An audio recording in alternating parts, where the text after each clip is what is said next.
Deus abençoe poderosamente a sua vida em nome de Jesus. Seja bem-vindo a mais um momento de oração da fé e mensagem diária. Hoje dando continuidade ao nosso estudo sobre o falso crente e o falso profeta. Sabe, quando você lê Apocalipse, você vê que existe uma revelação para várias igrejas. E a igreja que tem muito a ver com o nosso estudo é a igreja em Pérgamo. Lá no livro de Apocalipse, capítulo 2, versículo 12 diz: ao pastor da igreja em Pérgamo escreve: estas coisas diz aquele que tem a espada afiada de 2 gumes. Diz assim: conheço o lugar em que habitas, onde está o trono de Satanás, e que conservas o meu nome, e não negaste a minha fé, mesmo no dia de Antipas, minha testemunha, meu fiel, o qual foi morto entre vós, onde Satanás habita. Então o Senhor disse que naquela igreja de Pérgamo, por mais que Satanás reinasse dentro daquela igreja, ou seja, a maioria das pessoas daquela igreja vivia uma vida contrária à vontade de Deus. A maioria das pessoas daquela igreja viviam uma vida de pecado, e o pecado da prostituição, se casando, descasando, adulterando, mentindo, roubando, idolatrando. E aí vem uma observação que diz assim, verso 14: tenho todavia contra ti algumas coisas. A queixa de Deus contra aquela igreja, contra aquele povo, não era uma só, mas olha a base dessa queixa. Pois tem aí os que sustentam a doutrina de Balaão, ou seja, a igreja estava em pecado porque muitas pessoas naquela igreja sustentavam a doutrina de Balaão. O que seria? Olha, o qual ensinou a Balaque a armar ciladas diante dos filhos de Israel para comerem coisa sacrificada aos ídolos e praticarem prostituição. Então, qual é a grande armadilha do diabo? Tem pessoas que ficam pedindo oração porque foram vítimas de bruxaria, de feitiçaria, porque está sendo perseguido, porque está sofrendo de olho gordo, de inveja. Mas, na verdade, a grande armadilha do diabo é fazer você pecar.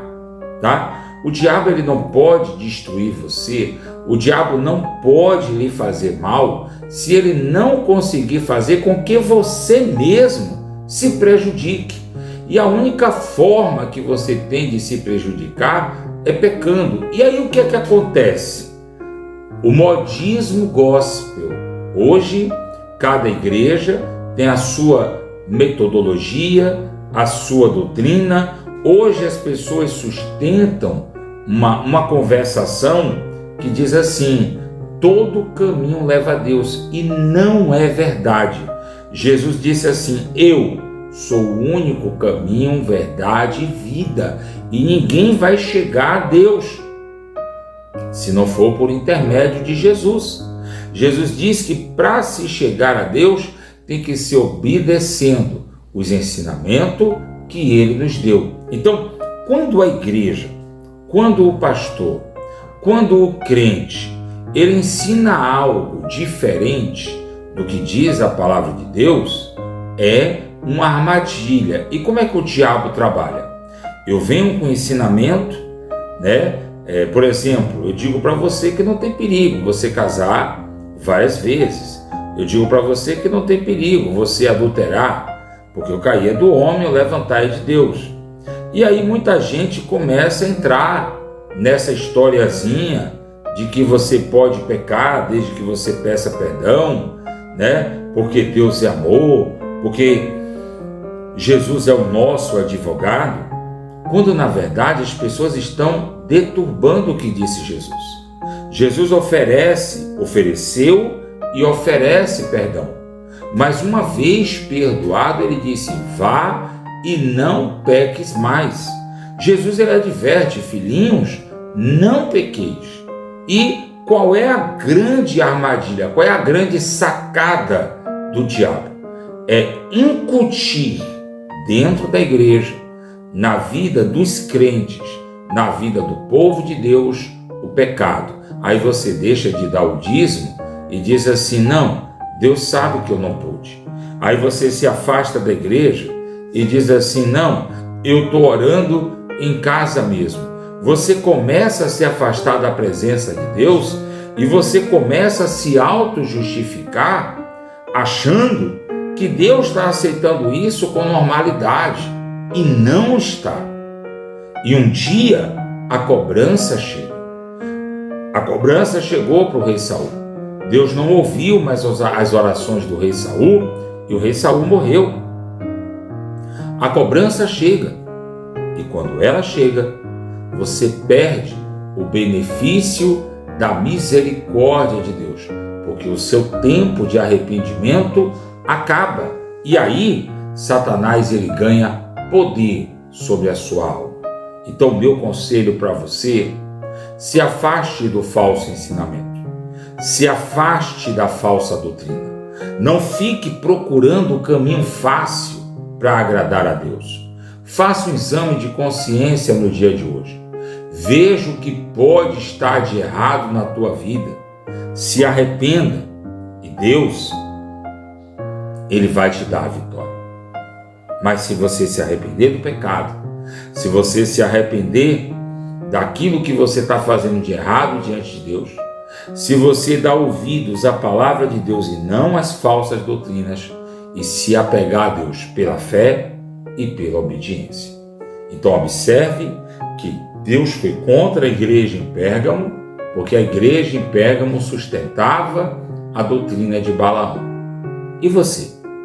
Que doutrina você sustenta? O que é que você faz da sua vida? Qual é o ensinamento que você tem na sua igreja do seu pastor? Qual é o ensinamento que você dá às pessoas à sua volta? A depender da sua resposta, você vai saber se você está sendo abençoado por Deus ou se você está sendo julgado por causa de suas ações. Vamos falar com Deus? Feche seus olhos, é momento de oração. Senhor nosso Deus e eterno Pai, pedimos ao Senhor misericórdia e compaixão.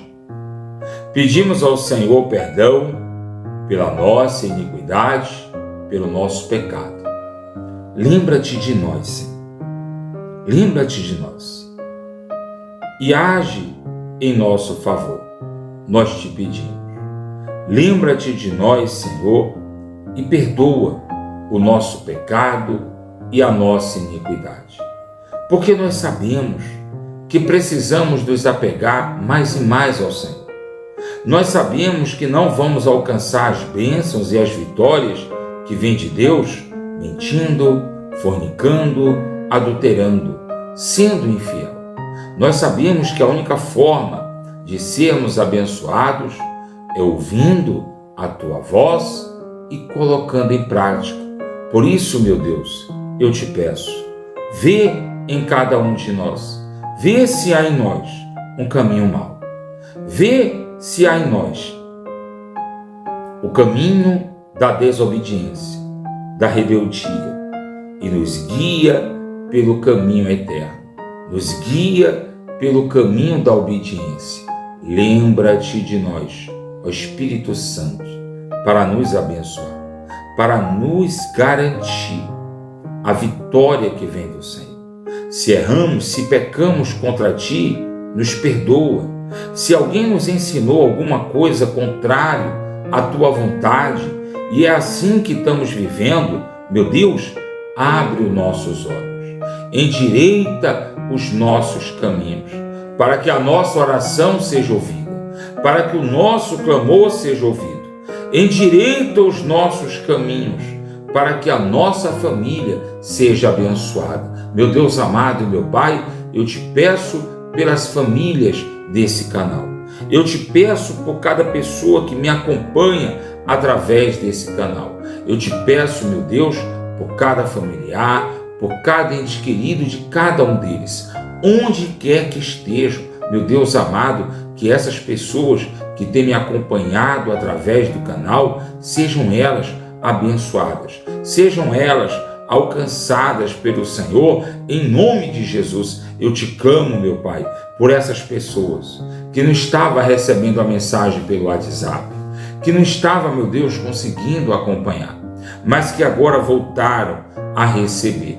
Meu Deus amado, meu Pai, vem abençoar a vida de cada uma dessas pessoas. Vem fazer com que essas pessoas sejam prósperas, santificadas pela Tua presença. Venha fazer com que a família dessas pessoas sejam alcançadas, sejam curadas, abençoadas em nome de Jesus. Espírito Santo, eu te peço, lembra de cada família, lembra de cada pessoa que é inscrita nesse canal, que está orando comigo através dessa mensagem, que tem alguém doente, enfermo, no hospital, no leito de dor. Alcança, visita, cura o doente, eu te peço, em nome de Jesus. Meu Deus amado, meu Pai, que haja a Tua vitória, que haja a Tua paz sobre a vida de cada uma dessas pessoas que tem clamado comigo, em nome de Jesus. Você crê? Estende as 2 mãos na minha direção e diga: eu recebo as bênçãos e as vitórias que vêm de Deus sobre a minha vida, em nome de Jesus. Que Deus abençoe você, prospere a obra de tuas mãos e te dê a paz.